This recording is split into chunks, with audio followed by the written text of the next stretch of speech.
En un segmento anterior discutimos la fuerte correlación histórica que existe entre el nacimiento de la ciencia y los países donde se practicaba el cristianismo ortodoxo. Este no fue un fenómeno accidental, ni mucho menos. El Occidente floreció más allá de todas las naciones del Oriente y África, todas. Esta pasión por indagar, rastrear y verificar nuestras fundaciones históricas e ideológicas fueron sin duda herencia de los escritos judeo-cristianos que influenciaron las diferentes culturas del Occidente. A contraste de las sectas secretas y mitológicas greco-romanas que flotaban en arenas movedizas de la magia, la superstición y fantasías, el cristianismo se fundaba en la firme base del tiempo y espacio, haciendo mención de personajes, eventos, ciudades y culturas demostrablemente históricas. Lucas, escritor del Evangelio que lleva su nombre y al que el apóstol Pablo se refiere como el médico amado, fue precisamente uno de estos escritores que se propuso a narrar los eventos de la vida de Jesús anclándolos a lugares y personajes contemporáneos. Así abre Lucas su Evangelio. Puesto que ya muchos han tratado de poner en orden la historia de las cosas que entre nosotros han sido ciertísimas, tal como nos lo enseñaron los que desde el principio lo vieron con sus ojos y fueron ministros de la palabra, me ha parecido también a mí, después de haber investigado con diligencia todas las cosas desde su origen, escribírtelas por orden, oh excelentísimo Teófilo, para que conozcas bien la verdad de las cosas en las cuales has sido instruido. Lucas se une a muchos que ya habían indagado los sucesos que rodeaban a este personaje de Jesús. Incluso hace mención de haber sido instruido por testigos oculares de los eventos que va a narrar. Nos dice que ha investigado con diligencia todo desde el principio. Y luego nos declara que toda esta labor es con el propósito de que un tal Teófilo, a quien se refiere como excelentísimo, conozca la verdad de los hechos, de los cuales ya había sido instruido. El conocer la verdad de los hechos es de primordial importancia para Lucas. No bastaba que Teófilo tuviera una fe ciega basada en cuentos y anécdotas de los viejos del ayer. Se requerían hechos, lugares y personajes que respaldasen la narrativa en el contexto cultural e histórico en que sucedieron. Después de esta grandiosa introducción, Lucas nos narra cómo el ángel Gabriel anuncia a Zacarías que su esposa Elizabeth dará luz milagrosamente a Juan, quien fuera el bautista, pero no sin antes amarrar el relato a un contexto histórico de cuándo esto ocurrió. En el verso 5 del primer capítulo, Lucas nos dice que esto sucedió en los días de Herodes, rey de Judea. El evangelista nos orienta en el tiempo y espacio con la mención de un personaje verdadero, histórico y más importante, un personaje verificable. En otras palabras, si no existía Herodes, toda la narrativa pierde su fidelidad. Todo se viene abajo. Buenas, mi nombre es Eric Aguilar para Logos y Ética, Evidencias y Razones. Permítame darles la bienvenida e invitarles a suscribirse a nuestro canal para formar parte de la conversación, disputas y puntos de vista. Aquí en Leer, creemos en aplicar y estimular la mente crítica para desenredar los temas confusos de estos días. Una vez más, les damos la bienvenida. Nombrado como rey por el Senado en el año 37 a.C., Herodes el Grande tiene bajo su cargo una gran expansión de territorio, incluyendo a Judea, Samaria, Galilea e Idumea al sur de Israel. Herodes fue el que reconstruyó y expandió el templo de los judíos en Jerusalén. Parte de esa misma estructura sobrevive aún hoy. Se conoce como el Muro de las Lamentaciones. El historiador judío Flavio Josefo En sus escritos nos describe dónde fue sepultado. Y por años se intentó encontrar su mausoleo, hasta que en el 2007 Ehud Netzer, profesor de arqueología de la Universidad de Jerusalén, encontró el mausoleo y el sarcófago de Herodes el Grande, exactamente en el lugar donde dijo Flavio Josefo que se hallaba. Es de notar que Herodes, aparte de ser un personaje histórico, fue rey de ciudades y pueblos históricas también, como Judea, Samaria, Galilea, y no de sitios de folclore míticos como el Monte Olimpo o Atlántida. Continuando con su relato todavía en el capítulo 1, verso 26, Lucas nos informa de la visita de un ángel a María. ¿Y dónde sucedió esto? En una ciudad de Galilea llamada Nazaret. De nuevo, lugares reales, palpables, verificables. Se nos informa que ella es una virgen desposada con un varón que se llamaba José, de la casa de David. ¿Escucharon? De la casa de David. ¿Qué quiere decir esto de la casa de David? Para los judíos, saber la genealogía de cada persona era de suma importancia. ¿Por qué? Para saber quién pertenecía a cuál de las 12 tribus de Israel.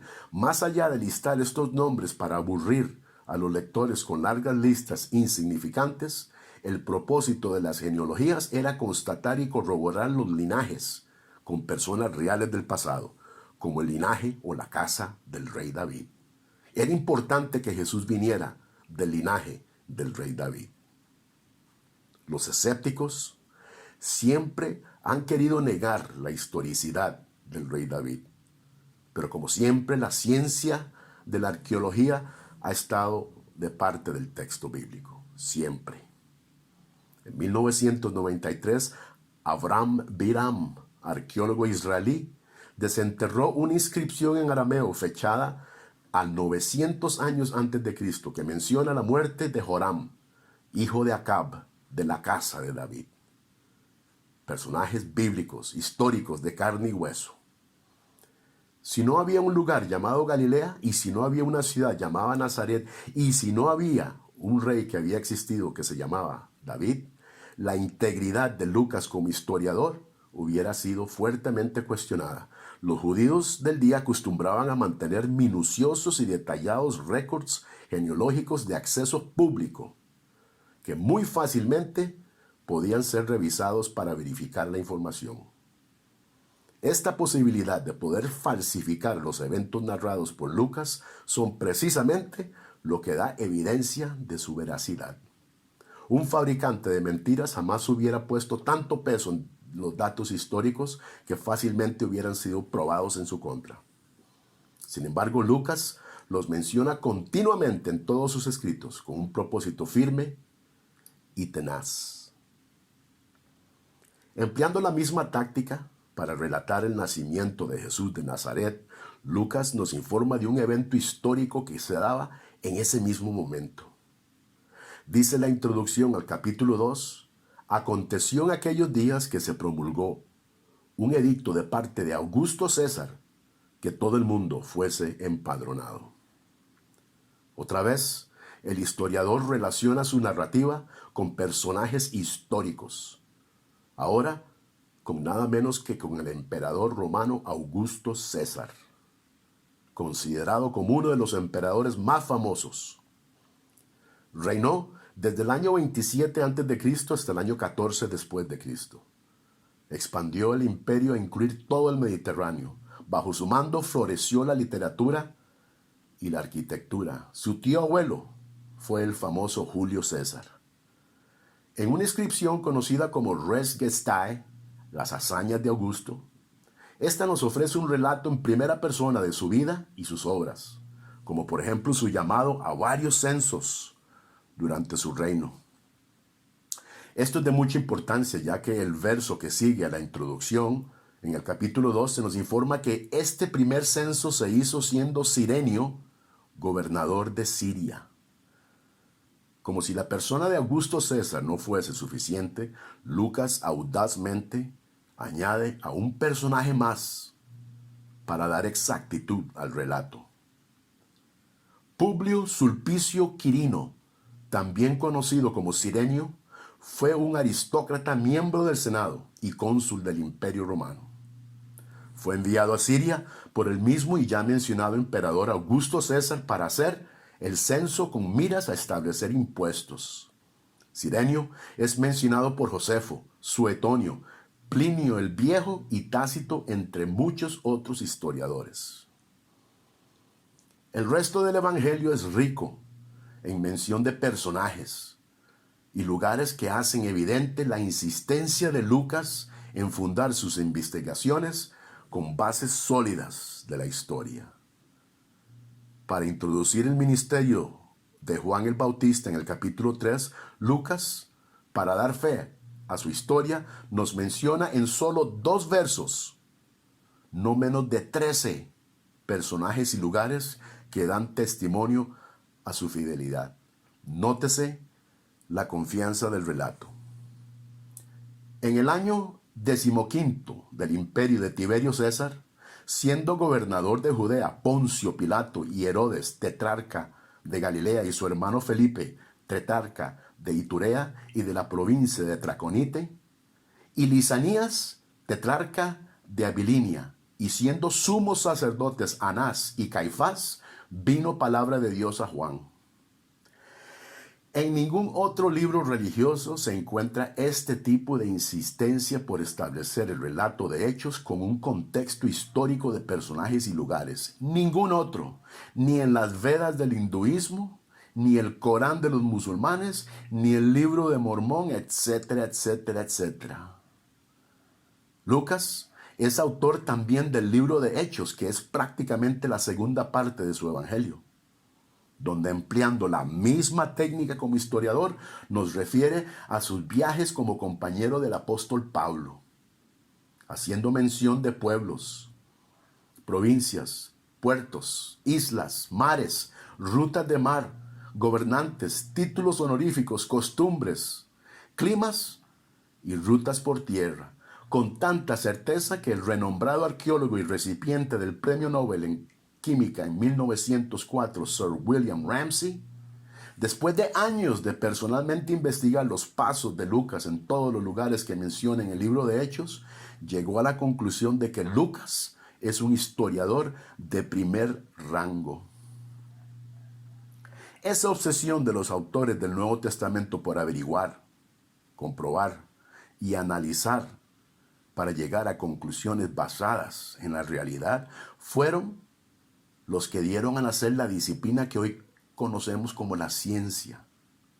Si el creyente podía llegar a tener una relación con el Creador escudriñando su palabra, entonces era también posible entender al mismo escudriñando su creación. Y así fue. Finalmente hay que confesar que en tan poco espacio y tiempo no se puede analizar toda la obra de Lucas, escritor, historiador y médico de profesión.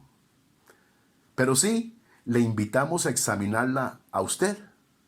Sí, a usted. En su tiempo privado, examine los escritos de Lucas, en su Evangelio y el libro de Hechos, con énfasis a notar su característica de amarrar eventos con personas y lugares históricos. Su obra ha sido vindicada una y otra vez ante los ataques de los más fervientes escépticos.